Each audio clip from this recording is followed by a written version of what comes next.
हाँ दोस्तों, जैसा आप समझ सकते हो ये टेबल है 1 से लेकर 100 तक का और चैलेंज है हमारे सामने कि हमें इसे याद करना है। लेकिन मैं कहूं कि अगर आप बिना इसको याद किए हुए उतनी ही दक्षता से और कुशलता से इनका उपयोग कर सकते हो तो कैसा रहेगा। हाँ दोस्तों, बिल्कुल सही सुना। इस वीडियो में हम लोग समझेंगे और जानेंगे एक ट्रिक जिससे कि ये असंभव सा लगने वाला काम भी संभव हो पाएगा। वीडियो में आगे बढ़ने के पहले सब्सक्राइब बटन दबाएं और फिर बेल आइकन अवश्य दबाएं। स्क्रीन पे दिखने वाली संख्याओं का गुणा कुछ ऐसे कीजिएगा जैसे कि आपको पहाड़े याद हो, जैसे कि आपको इसके टेबल से याद हो। शायद केवल 100 तक नहीं बल्कि उससे भी आगे। जरूरत बस इतना ही है कि आपको टेबल जानना है 1 से लेकर 9 तक के, जिसे हम सब ने शुरुआती स्कूल में ही सीखा है। इससे पहले कि हम लोग ट्रिक पे बात करें, मैं कुछ चीजें आपसे साझा करना चाहता हूं। आपने शायद ध्यान दिया होगा, छोटे छोटे व्यापारी जो 5, 10, 20, 50, 100 आदि के नोटों में व्यापार और सौदा होता है जिनका, वो नोटों के छोटे छोटे बंडल बना के रखते हैं। अब शायद आप समझ गए होंगे कि मैं क्या बोलने जा रहा हूं। हाँ, बंडल बनाने का मतलब उनका ये रहता है कि जब उन्हें बड़ा सौदा करना हो या काउंट करना हो तो उनका काम बहुत ही आसान हो जाता है। और जरूरत पड़ने पर हम सब ने ऐसी चीजें आम जीवन में किया होगा।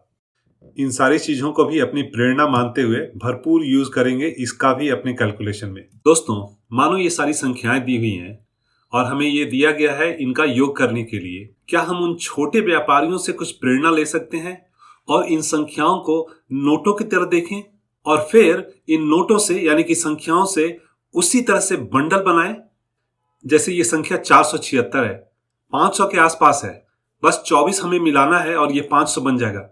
क्यों ना हम इसे 500 बना दें। अब आपकी आंखें 24 ढूंढ रही हैं। 24 कहां दिख रहा है? देखिए 228 है। आप इसको 228 नहीं देख रहे हो, आप देख रहे हो 200 कहीं है और 28 है।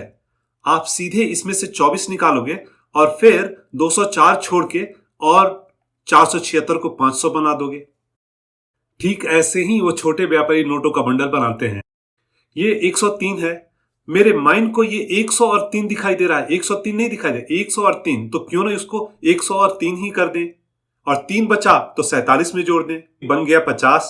अगली संख्या है 54 जो कि दिख रहा है मुझे 50 और 4, तो 50 अलग कर देते हैं, 4 बचा, उसको 36 के साथ जोड़ देने पे 40 हो जाएगा, 40 बना देते हैं। अगली संख्या 349 और मुझे ऐसा लग रहा है कि 300 के बगल में 49 उससे प्रॉब्लम कर रहा है, तो 300 को अलग कर देता हूं, 49 बच गया। तो फिर उसे देखता हूं क्या करना है। देखिए 204, 4 बेचारा अकेले पड़ा हुआ है, उसे अलग करके 200 और 4 लिख सकते हैं, लेकिन अभी के लिए उसे हम छोड़ देते हैं क्योंकि आखिरी संख्या है, तो 253 ही लिख देते हैं। अब 17 बचा, इसे हम 20 बना सकते हैं 253 का 3 लेके, तो कर देते हैं। ये हो गया 250 और 17 बन गया 20। तो आप खुद ही देख सकते हो कितना आसान हो गया हमें पूरे नंबर को ऐड करना। पढ़ने में आसानी के लिए सारे नंबर्स को साइड में लिख देते हैं। ये 500 हो गया, फिर देखिए 100 और 50 लिख सकते हैं। जब हम रियल कैलकुलेशन करेंगे तो इन्हें लिखने की जरूरत नहीं है, लेकिन मैं बता दूं आपको, हमारा माइंड है वो भी ऐसे ही काम करता है। केवल नोटों के कैलकुलेशन में ही हेल्पफुल नहीं है, माइंड में हम कैसे चीजों को रिमेंबर करते हैं, याद रखते हैं, वहां पर भी अगर चीजों को बंडल के रूप में, ब्लॉक के रूप में अगर हम मेमोराइज करें तो हमारे लिए ज्यादा इजी होता है, ज्यादा एफिशिएंट होता है, इफेक्टिव होता है। अब देखिए ये सारे नंबर्स को साइड में लिख लिया। अब हमारे पास बंडल से इसमें सबसे बड़े बड़े बंडल्स को देखेंगे और फिर उसे और बड़ा बंडल बनाने का कोशिश करेंगे। देखिए कैसे 500, 100, 600 और 300, 900 हो गया।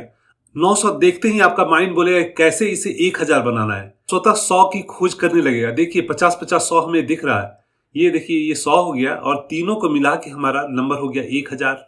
बाकी नंबर्स को देखते हैं। 250 सबसे बड़ी संख्या है, इसके अलावा कुछ खास बड़ी संख्याएं है नहीं, तो चलो सबको एक साथ ही ऐड कर देते हैं। देखिए 250, 40, 290 और 20, 310 हुए, तो 310 लिख देते हैं। 1310 लिखना भी आसान है आपको। आपके थोड़े से अभ्यास के बाद आपके सामने जब छोटी छोटी संख्याएं होंगी, उसके बाद आप एक्सपीरियंस कीजिएगा कि संख्याओं का बिना योग किए ही वे सारे जोड़ आपको दिखाई दे रहे हैं। भले ही ये सारी बातें मैंने आपसे कही हैं अभी अपने मल्टीप्लिकेशन ट्रिक को बताने के लिए, लेकिन मैं आपको प्रॉमिस करना चाहता हूं, आपको बताना चाहता हूं कि ये उतना ही यूजफुल है, चाहे वो आपका आम जीवन हो या एग्जाम हो या कोई ट्रिक अप्लाई करना हो। हर एक जगह पे आपके हर कैलकुलेशन में जैसे आपको पंख लगा देगा। चलना नहीं होगा, उसके बाद सिर्फ और सिर्फ उड़ान भरेंगे। दोस्तों, अभी हमने बात किया कि छोटे व्यापारी कैसे छोटे छोटे नोटों को बंडल में बना के और फिर फाइनल कैलकुलेशन फास्ट अपना कर लेते हैं। अब देखिए, ये हमारे सामने एक मल्टीप्लिकेशन है, ऐसा जैसे कि आपको 29 का पहाड़ा यानी कि टेबल में आपको 8 का मल्टीप्लिकेशन बताना है। अगर वही बंडल वाली थ्योरी यहाँ पे अप्लाई करें तो आप देखोगे 29 आप जब दिख रहा है आपको, तो आपको दिखेगा 29 कुछ 20 और 9 की तरह। ये जोड़ है 20 और 9 का, और हमें गुणा करना है इसे 8 से। यानी कि 20 का गुणा करना है 8 से और 9 का गुणा करना है 8 से। अब 20 का गुणा करना है 8 से, 8 गुना 16, आपको टेबल पता है, 160 हुआ। और फिर 9 8 72 हुआ, जो कि 70 प्लस 2 होता है। 160 जैसे ही आपको दिख रहा है, आपको लग रहा है कैसे इसे हम 200 बना दें। इसे 200 बनाने के लिए आपको क्या चाहिए? आपको चाहिए 40। आपको 70 या 7 दिख रहा है, 7 क्या होता है? 4 और 3 का जोड़ होता है। और फिर अगर और दोनों के पीछे एक एक जीरो लगा दो तो 40 और 30 हो जाते हैं। 160 और 40 200 होते हैं। और उसके अलावा आपको दिख रहा है 30 और 2 यानी कि 32, 232। देखिए, इसको फिर से देखते हैं। जैसे ही आप 20 गुना 8 यानी कि 160 आपका होगा, आपका माइंड सर्च करने लगेगा 40 के लिए। अब देखोगे 8 9 72 होता है। 72 और 40 में क्या डिफरेंस होता है? 32। आसानी से आप सोच सकते हो। अब तुरंत मन में सोचोगे कि 40 निकाल के 160 को देते हैं और फिर 32 बच गया, यानी कि 232 हो गया हमारा।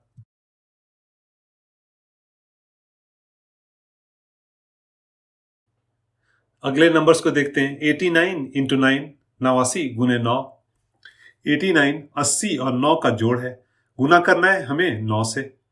जानते हैं पहाड़ा से 9 8 72, उसके ऊपर जीरो लगाया 720 हुआ। दूसरा नंबर 9 9 81। आप देखिए 700 है और 20 है और फिर 80 है, यानी कि 80 और 20 100 होता है और फिर एक बचा, यानी कि 801। तो ये हमारा आंसर हो गया 801। ये सारी चीजें थोड़ी सी प्रैक्टिस की चीज हैं, बहुत ही नेचुरल है, लेकिन थोड़े से प्रैक्टिस के अभाव में ऐसे पावरफुल और नेचुरल चीजों से दूर रह जाते हैं लोग। दोस्तों, अगर ये वीडियो आपको पसंद आ रहा है तो लाइक कीजिए और सब्सक्राइब कीजिए अगर आपने सब्सक्राइब नहीं किया है तो, और बेल बटन दबाना बिल्कुल नहीं भूलिएगा। आने वाले समय में बहुत सारे अच्छे वीडियोस मैं आपके लिए लाने वाला हूं, ये प्रॉमिस है। दोस्तों, 89 गुना 9, जब भी आपको 9 से मल्टीप्लाई करना है तो कुछ और आइडियाज आ सकते हैं। जैसे 89 को आप 10 से गुना कर दो। 10 से गुना करना सबसे आसान होता है, क्योंकि जस्ट आपको शून्य बैठा देना है उस नंबर के ऊपर। ये 890 दिख रहा है क्या? ये 800 है और 90 है, और 90 और 89 में 1 का डिफरेंस होता है, तो हमारा आंसर हो गया 801। आपको ये समझ में आ गया होगा कि 90 से हमने 89 घटाया क्यों? क्योंकि हमने 10 से मल्टीप्लाई किया था। 10 से मल्टीप्लाई करने के बाद 890 में अगर 89 घटा लेते हो तो फिर 89 इंटू 9 का रिजल्ट आपको मिल जाता है। चलिए इसको फिर से एक बार समझने की कोशिश करते हैं। 9 जो है वो 10 के बहुत ही पास है, यानी कि जस्ट 1 कम है। आप देखोगे कि 9 से जब मल्टीप्लाई करना है उसके बदले हम 10 से मल्टीप्लाई करके 890 हमें मिलता है, और वो होता है 800 प्लस 90। और चूंकि हमने 10 टाइम्स मल्टीप्लाई किया है 9 टाइम्स के बदले, हमें 1 टाइम उसमें से घटाना पड़ेगा, यानी कि 800 प्लस 90 में 89 घटाना पड़ेगा। अब 90 और 89 का डिफरेंस है 1 और 800, हो गया हमारा 801। अगली संख्या देखते हैं 67। 67 क्या है? 60 जोड़ 7। अब इन दोनों नंबर्स में हमें 6 से मल्टीप्लाई करना है। 6 छक्का 36 होता है, उसके ऊपर शून्य लगाया 360 हुआ। 60 दिखते ही आपका माइंड सर्च करेगा 40 ऐड करने के लिए। 7 छक 42 होता है, 40 प्लस 2, तो ऐड करेंगे 40, 360 और 40 400 हो गया और 2 हो गया। Final answer 402।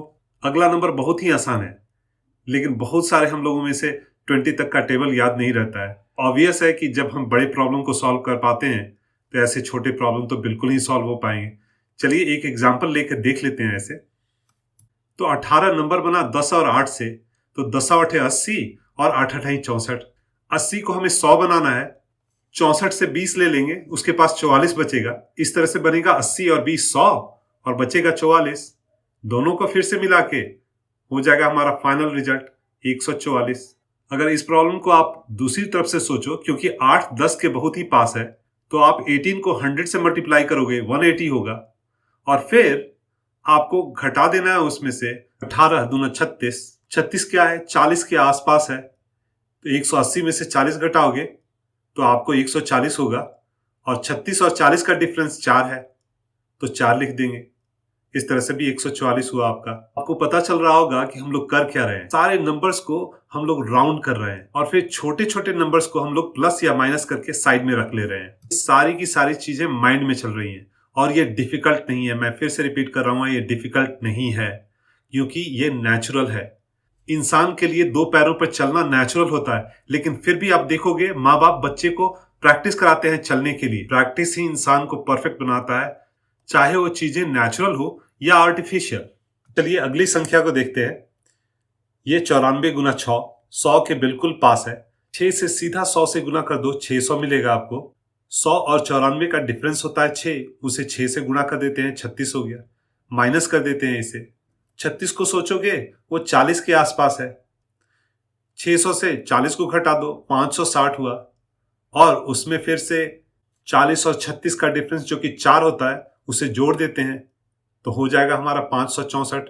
आंसर हो गया 564।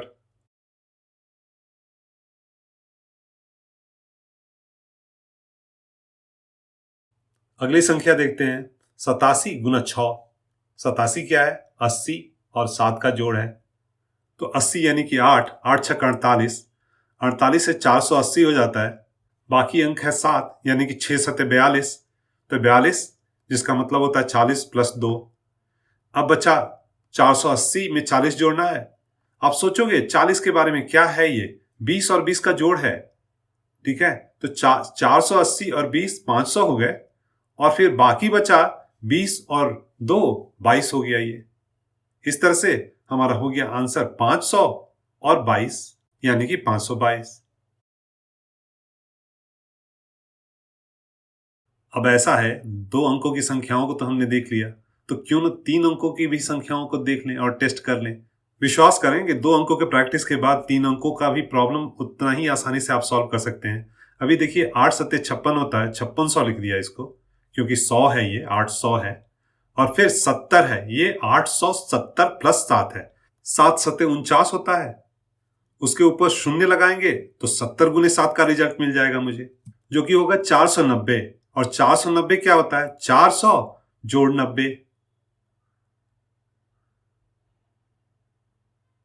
फिर 5600 और 400 6000 और 90 6090, और फिर बाकी बचा 7 7 49।